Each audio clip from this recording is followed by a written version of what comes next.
Hello again and welcome back.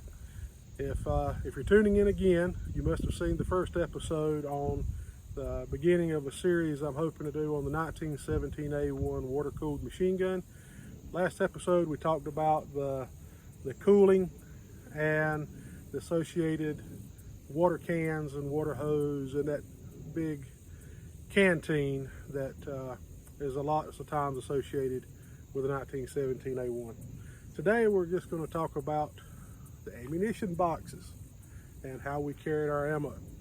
So the 1917 A1 was chambered just like its predecessor, the 1917, in M1 or M2 ball ammunition. Those are military terms for 30-06. Now, for those of you that didn't know, 30-06 just means it's 30 caliber, meaning that's the diameter of the projectile, and it was developed in 1906. So the 1917 and the 1917 A1 both ran for all common purposes, for civilian or the public information. They ran 30-06 ammunition. They were a full metal jacket. The only difference between M1 and M2 ball ammunition is that M1 ball has a flat base bullet and weighs 172 grains. Later on we found out the ballistics were not as good as they could be for a 30 caliber bullet, so it was modified to a boat tail round. You can find that on YouTube. I'm not going to spend a lot of time on that. And they reduced the weight to 150 grains for better aerodynamics. So by the time World War II came along, all of these were firing M2 ball, which is 30-06. So contrary to popular movies and cinema, most people think that machine guns ran on links, and so they're firing and you see all these little metal links falling. That was not the case with the 1917 A1 series machine guns. They ran on cloth belts. That's right, a cloth belt. So these belts are specially woven. They got little pockets in them for the bullet to go through. They're pretty neat, and we'll talk about in a later episode how the bullets got in here. We actually have a belt filling machine and we'll demonstrate that. But these are 250 rounds, and every 25 rounds you'll see the belt is actually marked so the gunner can look out the right side of the gun and see how many rounds he shot. That way he can keep up with what's going on. So this is a 250 round belt that would have gone in one of these boxes. Now the 1917 A1 ammo boxes look like this.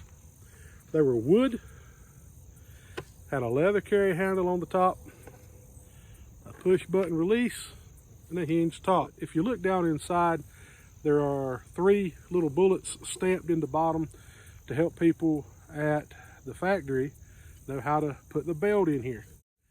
This is oriented onto the machine gun on the left side, so when you put it on, you want the bullets facing the front of the gun. So it's important to follow those little stencilings in the bottom. Now most of these boxes that you find at flea markets, yard sales, online, are all over eBay. They're way overpriced on eBay. But they all have this slanty front. That lets you know that they were actually designed for the 1917 machine gun, because the tripod didn't really allow, it had some little function off to the side here. Those tripods are really rare. I don't have one, never seen one in person. But this slot, this slope here, was made to allow for clearance of that physical part of the tripod. It doesn't come to a play with the 1917 A1, but we had millions and millions of these boxes left over in surplus at the end of World War I. So why not just use the things? So some interesting features about the box. It has a slot up both sides. This has this neat little depression or notch right here. That is so that it will fit this bracket on the gun.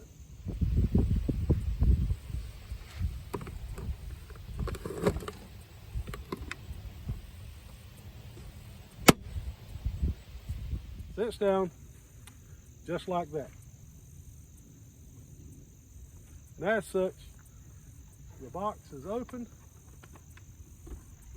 Rounds are fed out of the box, through the top cover, and then as the rounds are fired, these are bottom eject guns, so the cases fall out of the bottom, and the used portion of the belt feeds out of the right side of the gun. These are often very erroneously called World War II ammo boxes. They may have been used in World War II, but they're World War I surplus. There are far more of these with the slope front than there are the actual World War II wooden ammo boxes. So, what do they look like? Well, let me show you.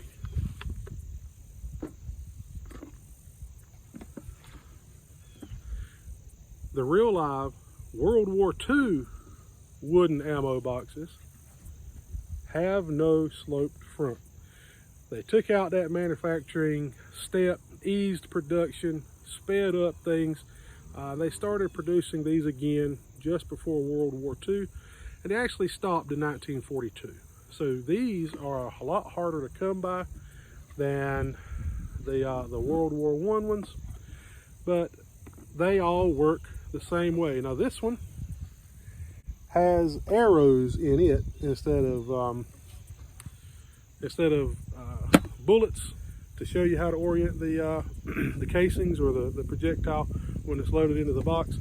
But it works the same way. 2 grooves into that slot on the side of the tripod.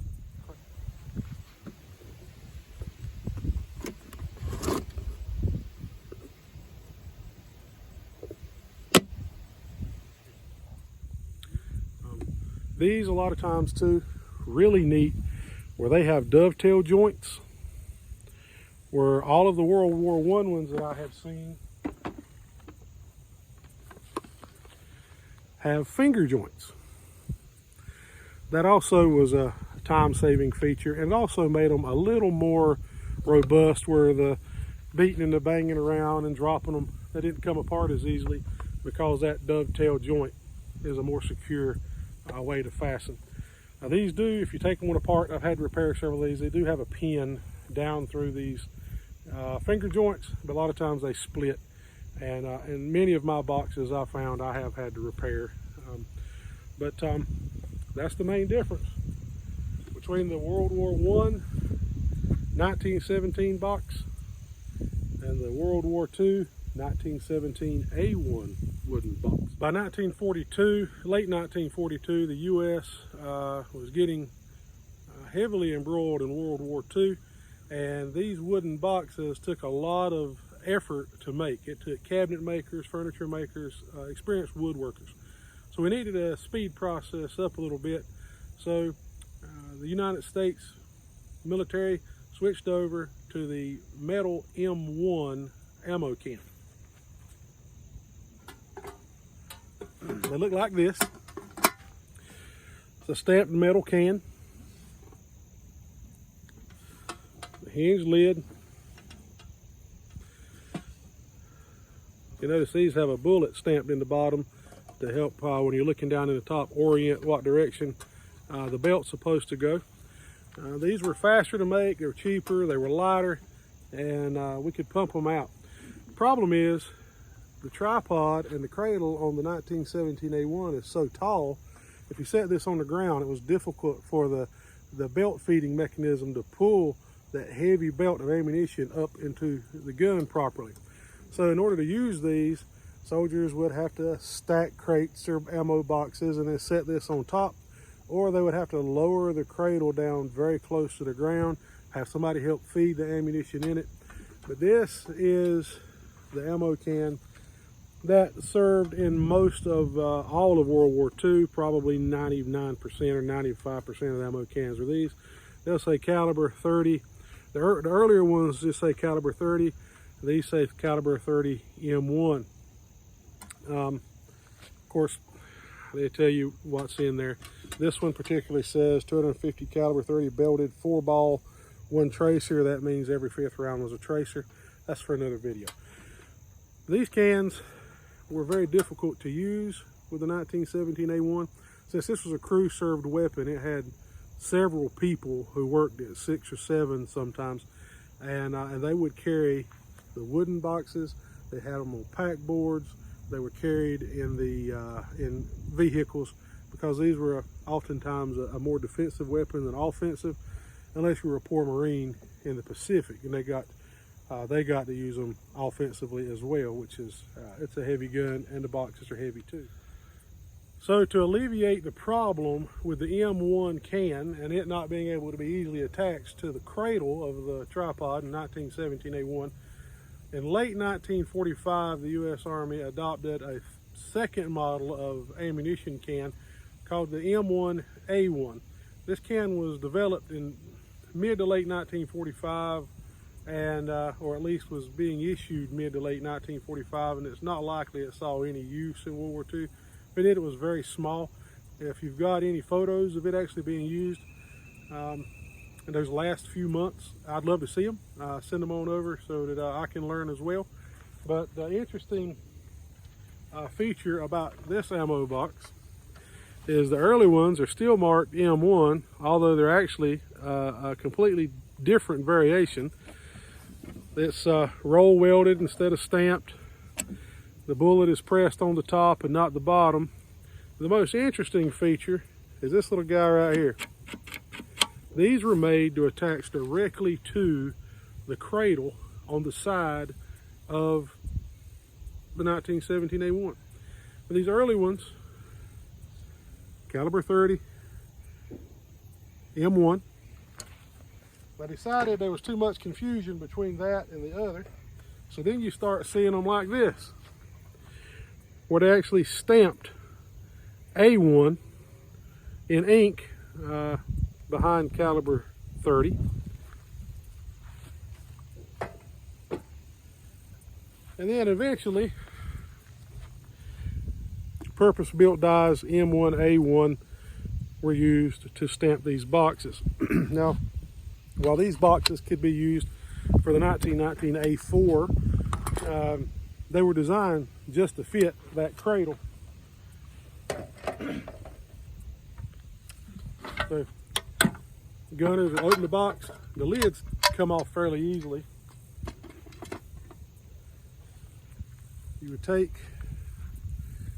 this part, hook it under,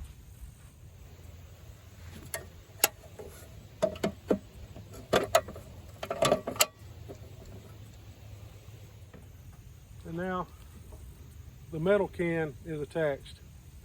So while these saw very little use in World War II, they saw extensive use in Korea.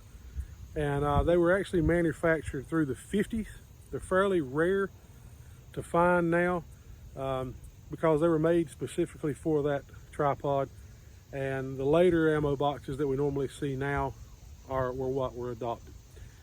So that's basically the World War II ammunition boxes that you would see with the 1917A1.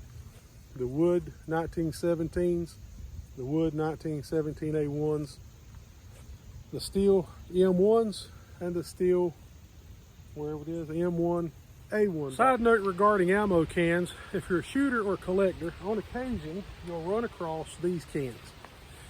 Now these are an enigma to me. They say caliber 30 M2 ammunition box.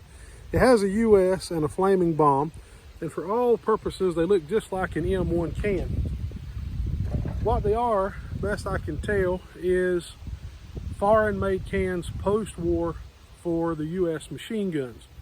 I can't find anything about the M2 can in any US paperwork after the M1 was replaced, or the M1A1.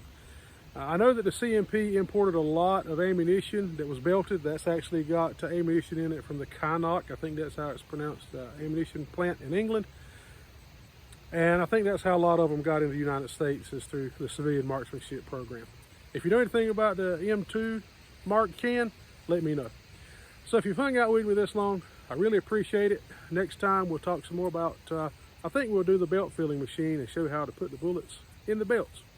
So till next time, Thank you all for hanging out with me. God bless you.